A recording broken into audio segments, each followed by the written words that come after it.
Hello friends, this is Gaurav Goyal once again with you on Paisa Vasool, the March 22 newsletter. We start with the world this month, and what we saw for the first time were the real signs of thaw in the Russian-Ukraine conflict. This conflict has captured the global imaginations in the last 2 years. It seems as if there are emerging signs of resolution. Global markets have reacted positively to these developments. Stock markets have become buoyant, commodities have started to cool down. What we also saw during this period was that COVID is no more a disruptor. While there are variants emerging in Europe and concerns emanating in China, yet the deadly virus is showing increasing signs of fatigue and a thing of the past. We also saw in the month of March that the Federal Reserve raised interest rates for the first time after a long period. The tone right now is a lot more hawkish, which indicates growing concerns around inflation. US economy is growing fast, unemployment is diminishing, and other key factors and parameters in US economy are showing robust growth. And as a natural consequence, what we are observing is the rising inflation in America and elsewhere. And US Fed, as a result, does not want to fall behind the curve in tackling inflation. We also saw that the yield curve in US has inverted briefly, which means that the 2-year yield curve is more pronounced than the 10-year yield curve or higher than the 10-year yields. In some ways, this is also an indication of possibility of recession in coming months. But economists are of the view that while it is a signal of possible recession, it does not necessarily indicate the time when it may happen or if it may happen at all. However, it is something that we should keep in mind as the 2-year yields have increased dramatically, whereas on the longer end of the curve, which is the 10-year side of it, we see yields much lesser or lesser than the 2-year yields. Globally, there are mixed signals with respect to tightening. On one end, we see that US Fed is raising interest rates. On the other end, we see China and Japan battling economic slowdown. China has loosened economic purse to arrest this decline. Bank of Japan is also providing fiscal stimulus to its economy. China, we should also remember, is struggling big time. The Chinese manufacturing and services PMI reading was less than 50, which in 2 consecutive months, if it happens, indicates recession. Such contractions will disrupt global supplies meaningfully if it continues. A look at the US stock markets. The three charts are the 1-month chart, 3-month chart, and the 1-year chart. In the month of March, we saw equities bouncing back from the lows. And what we saw was most of the indices, Dow Jones, Nasdaq, in fact, all of them, S&P 500, Russell 2000, all showing good, buoyant returns. In 3 months, the returns are negative, whereas in 1-year time frame, the returns have been excellent except for Russell 2000, which is the broader index and comprises more of the mid cap and the small cap companies in US. Look at the other global markets and we see that the Hong Kong, with the exception of Chinese and the Hong Kong market, in last month as well as in the year before, we have seen robust growth across countries. China and Hong Kong, because of the internal problems, have not done well at all. A look at the European indices, we see UK recording 2.5% growth in the month of March. Australia, Australia, uh, Australian index grew by 6%, whereas the German index rose by 3.67%. Also to note that most of the commodities actually started cooling down towards the end of the March. Here is a look at some of the key commodities. Brent was up 2.37% in the month of March, but we should remember that in the beginning of the month, it moved up very, very sharply because of the Russian-Ukraine conflict, and it is now showing signs of retracement as of now. Another important commodity, if we look at the yearly chart, is coal, which has almost risen by 170% in last 1 year and affects India in a big way. Cotton as a commodity has also moved up by almost 80% in last 1 year. USD was as a currency was an aggressor in last 1 year, and we saw that USD strengthening against most of the major currencies in last 1 year. Here's the on the left hand side.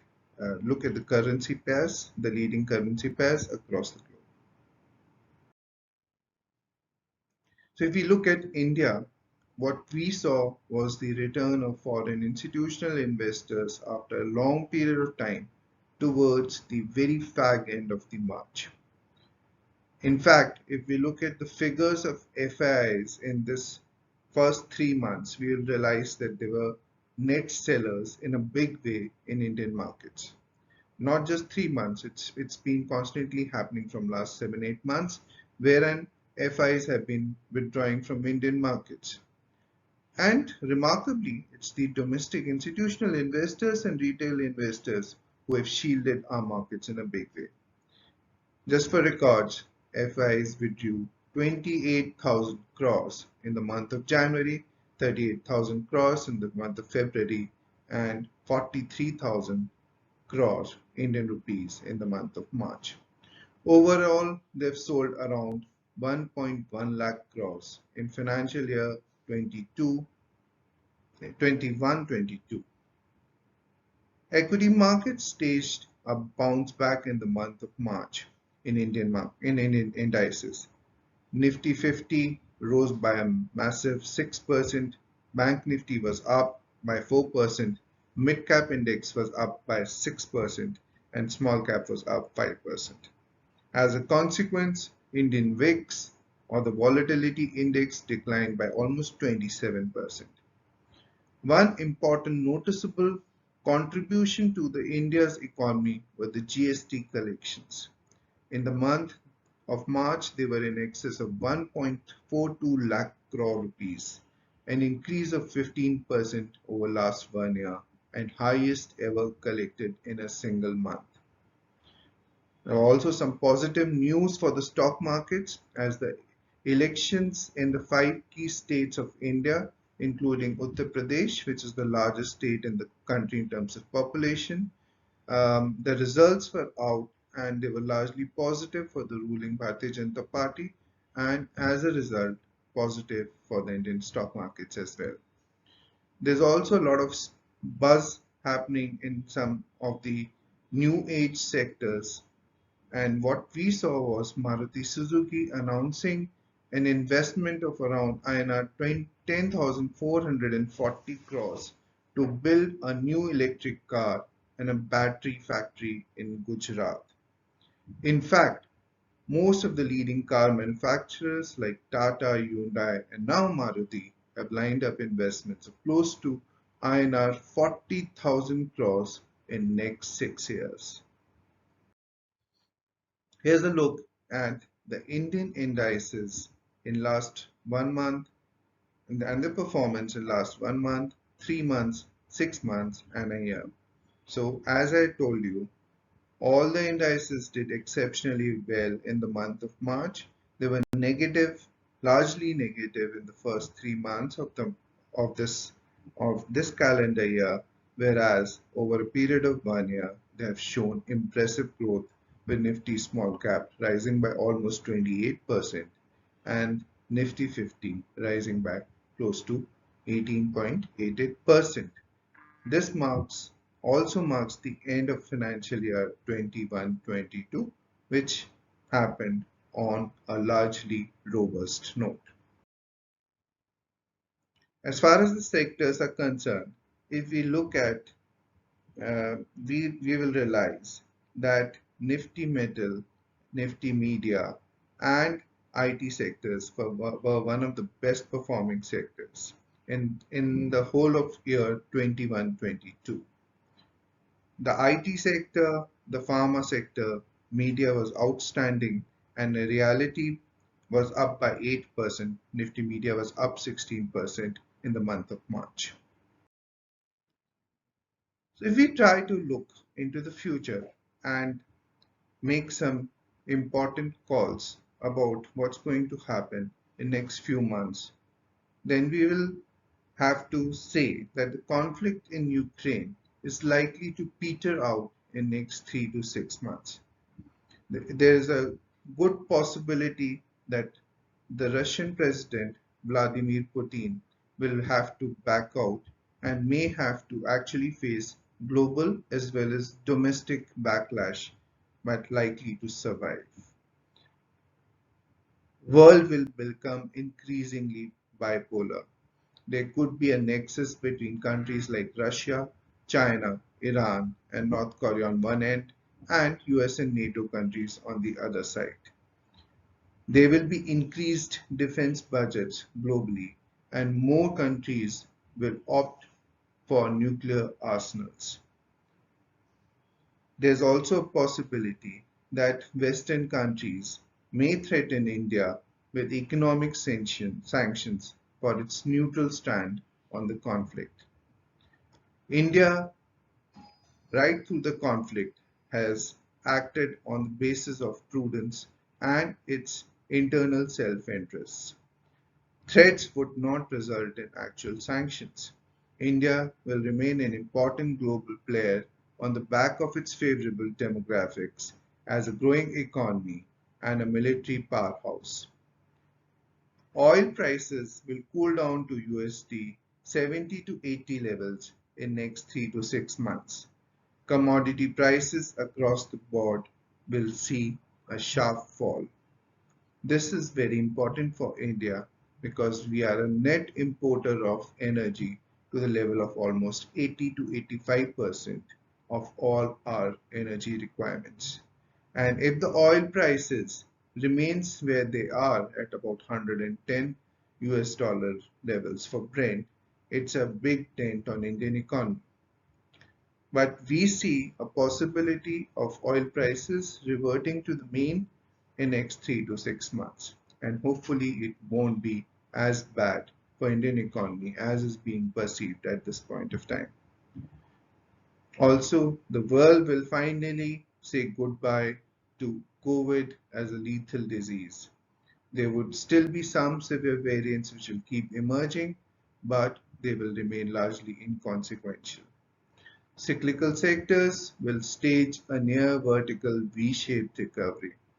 The sectors which have not done well in last 1 to 2 years, like travel, tourism, movies, entertainment, hospitality, will bounce back with vengeance.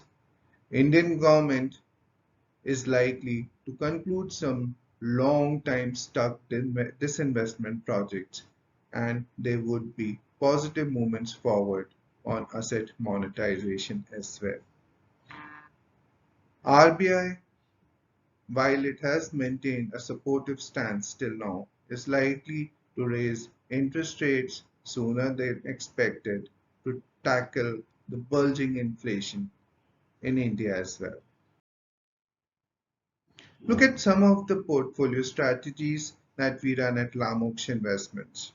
You can reach us on lamoxinvestments.smallcase.com, and we run 4 strategies here. The first one being Sun, which is largely a large cap portfolio of high quality companies with very high standards of corporate governance, usually high growth, low debt in the balance sheet, and high performance to back it up. So as you can see, the performance has been exceptionally good and beating the benchmark by a fair distance. The other strategy is called Earth, which is a market cap agnostic portfolio, and the endeavor of this portfolio is to generate superior returns and with higher risks. It comprises of companies with high quality management, strong fundamentals, potential for operating leverage, and companies which have low debt on the balance sheet. Earth has outperformed both Nifty Small Cap 100 and Nifty 100 by a fair margin, as you can see in the chart here.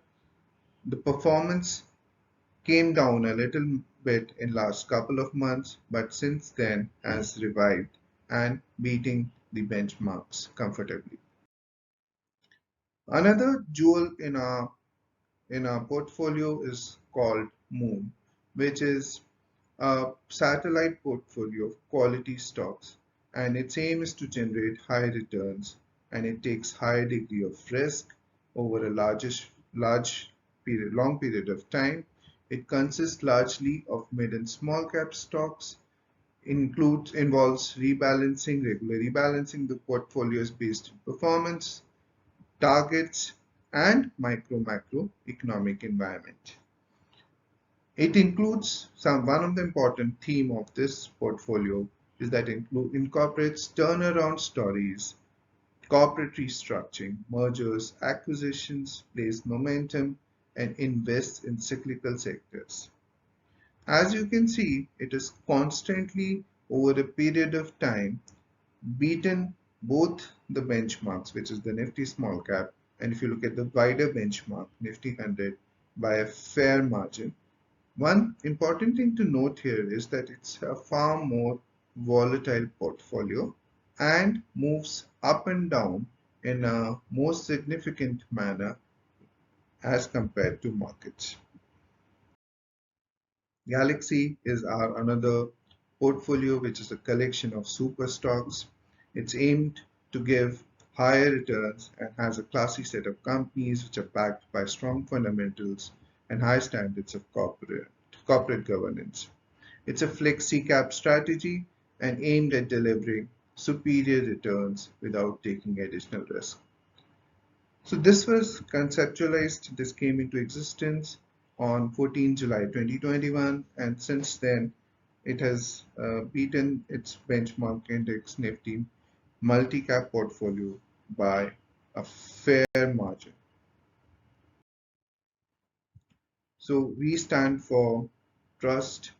Trust is the most valuable asset, and we believe that it is the trust of our customers which helps us and enable us to do well over a longish period of time.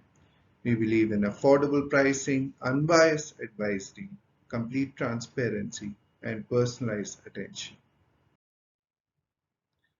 We are basically long-term in our beliefs and ideas, and follow the likes of Warren Buffett, Charlie Munger, and John Templeton, and all of them uh, resonated our philosophy, or we resonate their philosophy of staying put for a long period of time to generate higher returns in the portfolio.